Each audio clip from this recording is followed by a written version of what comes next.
Imagine a library that holds not just books, but all the skills and knowledge in the universe.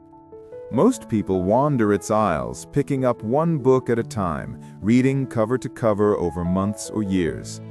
But there are whispers, tales of a secret accelerated path, a methodology used by the masters to absorb entire volumes in a fraction of the time. This isn't about natural talent, it's about a mental cheat code.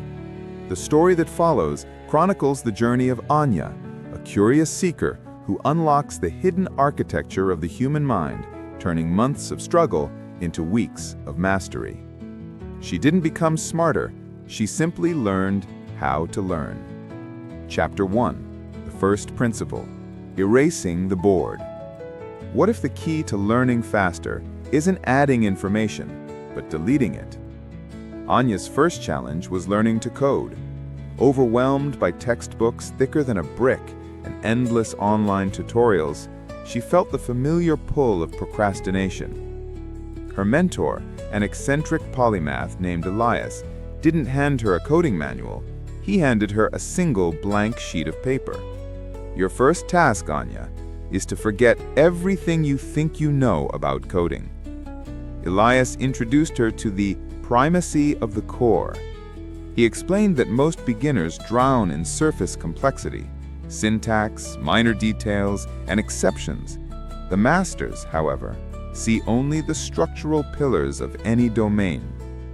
Elias instructed Anya to spend her first day identifying only the 3 to 5 foundational concepts that, if removed, would cause the entire subject to collapse.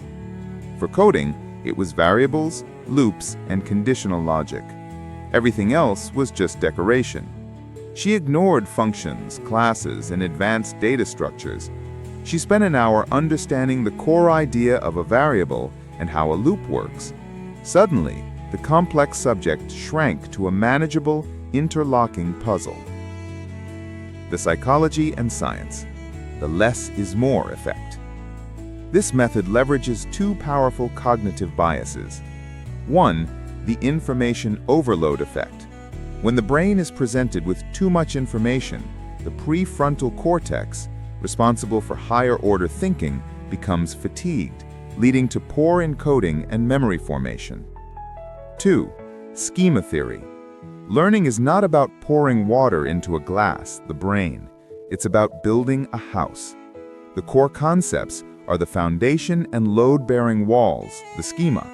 Once the foundational schema is built, the brain automatically and efficiently categorizes new information, the decorations, by connecting them to the existing structure. Anya's mind was prepped to receive, not just consume.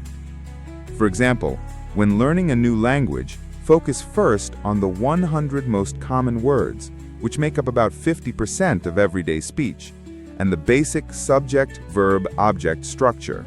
Ignore complex tenses and obscure vocabulary initially. This builds a usable, functional schema almost instantly. Don't just start reading. Before you open the first page, ask, what are the 5 irreducible truths of this subject? Write them down. That is your learning map. Chapter 2. The second principle, the Feynman technique of the absurd. If you can't explain it to a mischievous 5-year-old, you haven't truly learned it. Anya felt confident after mastering the core pillars of coding, but when Elias asked her to explain a for loop, she stumbled, relying on jargon. "Aha!" Elias exclaimed. "You know the words, but you don't know the music." Then Elias introduced her to the dummies duel, a radical modification of the famous Feynman technique. She was required to teach her freshly acquired knowledge to a rubber duck on her desk, speaking out loud as if the duck were a skeptic. The rule? No jargon allowed. When she found herself using a technical term, she had to stop and ask, how would I describe that concept using only the 100 most common English words? This forced her to abandon rote memorization and synthesize the idea into its raw conceptual form. This act of recall, combined with radical simplification, instantly exposed the gaps in her understanding. If her duck looked confused, She had to go back and simplify until the explanation was crystal clear. The psychology and science, active recall, and desirable difficulty. This method is so powerful because it forces the brain out of passive consumption. 1. Retrieval practice, active recall. When you read something, passive, the brain registers it as recognition. When you try to teach it, without notes, active, the brain must retrieve the memory, strengthening the neural pathways dramatically. This is scientifically proven to be vastly superior to simply rereading notes. 2. Generation effect. The act of producing the knowledge, explaining it rather than passively receiving it, causes the brain to generate more elaborate and unique memory cues, embedding the information more deeply and making it easier to recall under pressure. 3. Metacognition. By attempting to teach, Anya became aware of what she knew, and critically, what she didn't know, the ultimate self-assessment tool. For example, to master a historical event, try to explain the cause and effect chain to your pet or an imaginary friend. If you can explain the entire chain without using names or dates, only the driving forces, you own the concept. Close the book right now. Can you explain the last major concept you learned out loud to your phone's voice recorder without using any technical terms? If not, the learning is incomplete. Try the dummies duel. Chapter 3. The interpolation sandwich. Why do children learn languages so fast? It's not because their brains are better, it's because they have no other choice. Anya's biggest fear was retention. She worried that the concept she learned today would vanish next week. Elias smiled knowingly. The brain discards information it deems non-essential for survival. We must trick it into thinking your new skill is, in fact, essential. The action-first mindset. Elias introduced the interpolation sandwich, a learning structure that brackets small doses of theory with large chunks of practice and application. The recipe: practice, application, study, theory, practice, implementation. For her coding, she didn't start with theory. She started with a tiny project, the first slice of bread. Make a simple program that says, "Hello, Anya," and your age. She immediately ran into roadblocks. How do I handle text? How do I store a number? Only then did she read the theory, the filling. Now, the theory wasn't abstract, it was the solution to her immediate, frustrating problem. After studying the solution, she immediately implemented it in a new, slightly harder project, the second slice of bread. The psychology and science, the power of context and emotion.